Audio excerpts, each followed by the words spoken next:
So the NFL never sleeps. It is baseball season, it's basketball season, it's hockey season, yet much of the attention in the sporting world, the last certainly couple of weeks and leading up to what will happen next week, is all about the NFL draft, which is scheduled for next weekend in Las Vegas, Thursday, Friday, Saturday.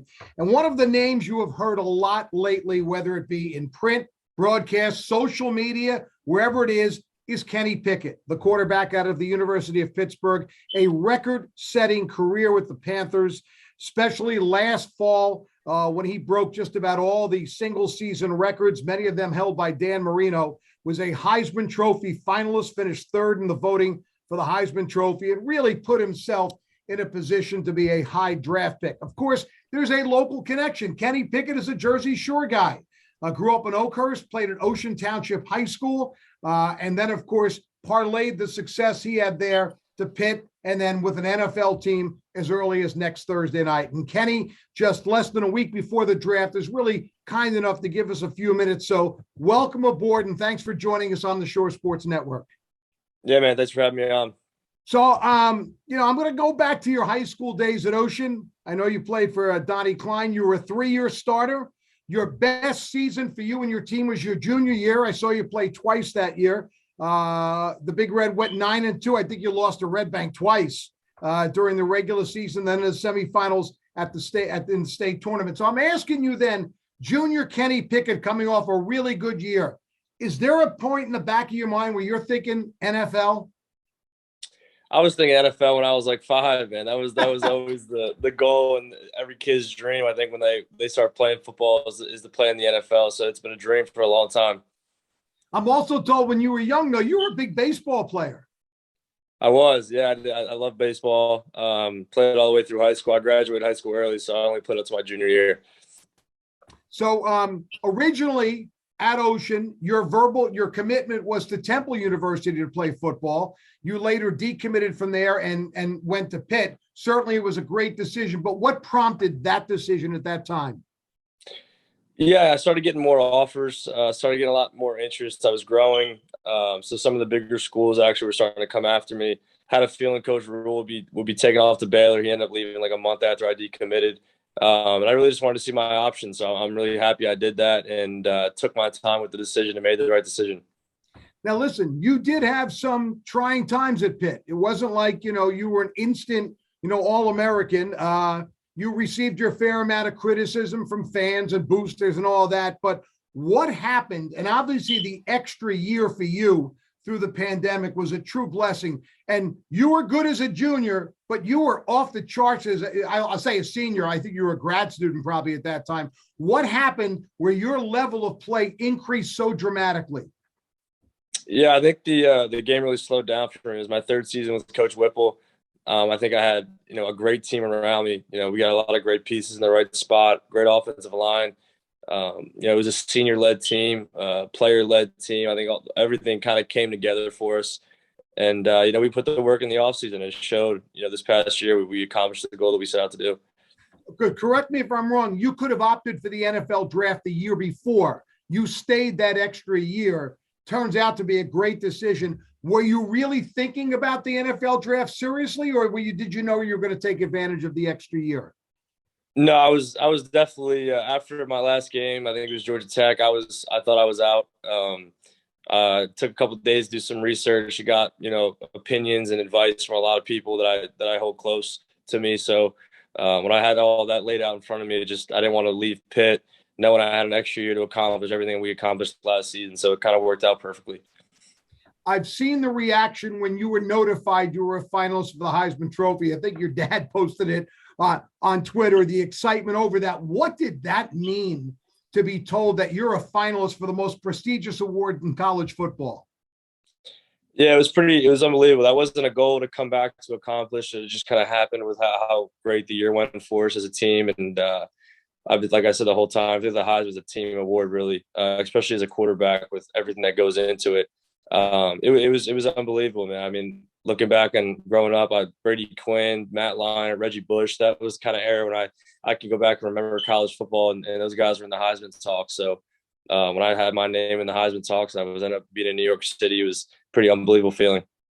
So you made some headlines last season in the ACC title game against Wake Forest with we'll call it the fake slide, which you ended up scoring on a 58-yard touchdown. Unbelievable attention to that play. And here we are talking, the NCAA just ruled that the fake slide is no longer allowed. When you try and do that, that's where the play ruled. It's being called the Kenny Pickett rule. Now, listen, Tommy John had baseball surgery named after him. Now, Kenny Pickett's got a rule named after him. How does that feel? Yeah, it feels pretty good. Like you said, I didn't think that play would get as much attention as it did.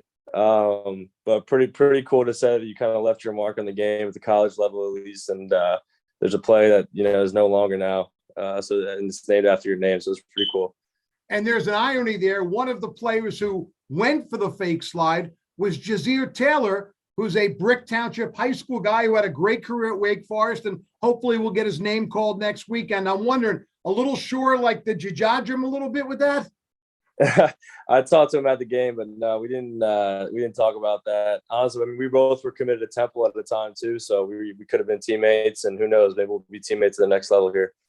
All right, so tell me about the process. If you can describe the process from the end of your college career to the draft. You had the combine, you had your pro day. Obviously, you've been working out to stay in shape, trying to improve some of your techniques. What's it been like these 4 or 5 months?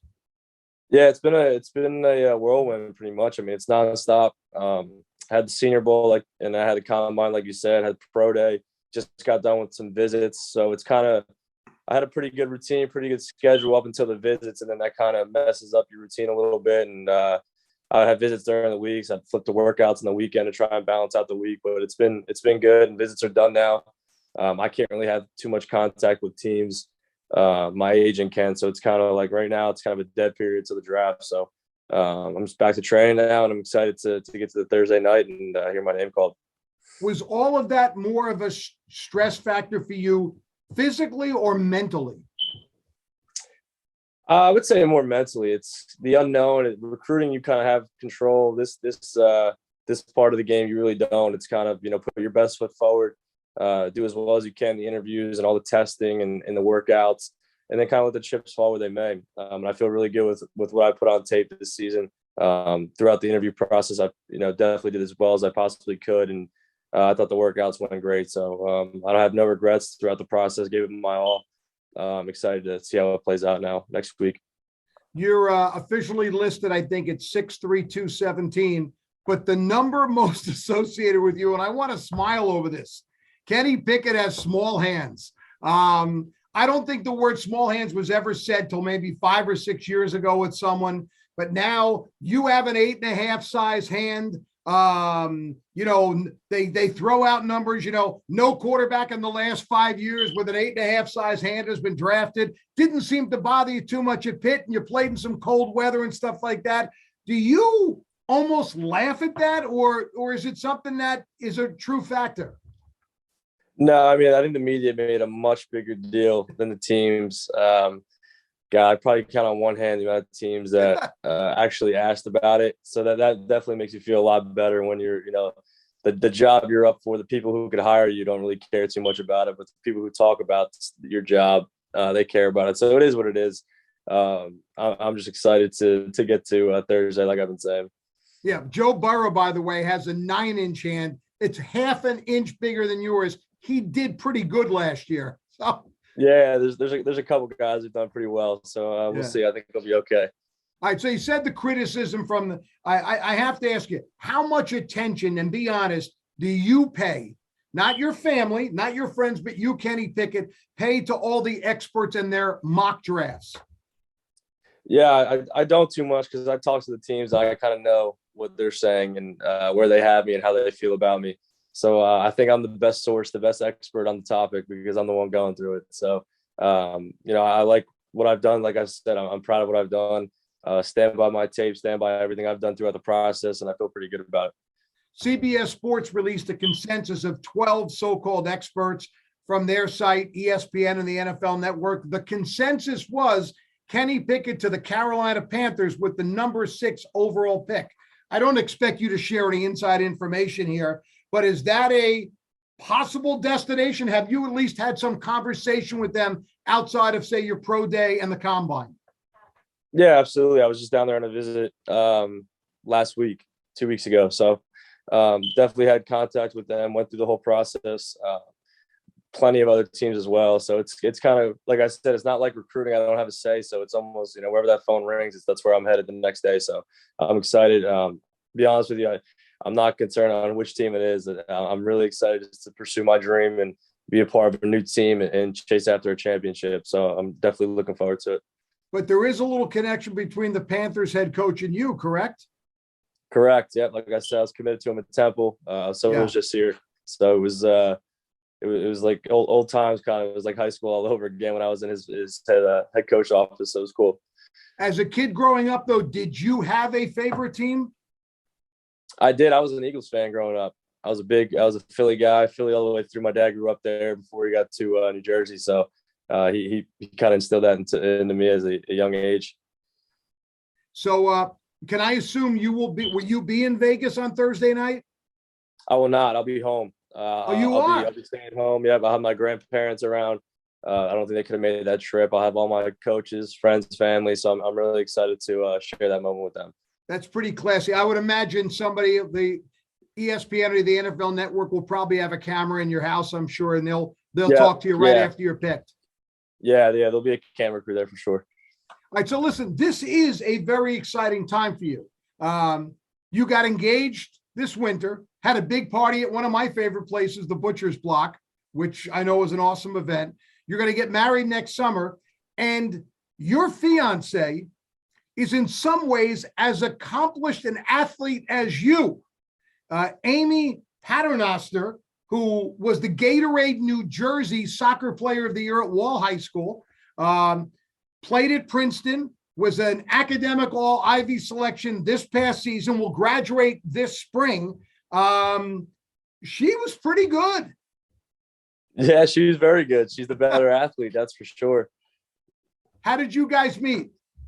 I've known her since I was about 10 or 11. We trained with Val Barnaby at SS Sports. So that's how I've known her for a long time. So that's kind of where it started way back then. Very exciting time. Obviously, wherever you get drafted is where you'll relocate to. And in wrapping this up, and you've been very generous with your time, I'm going to ask you this.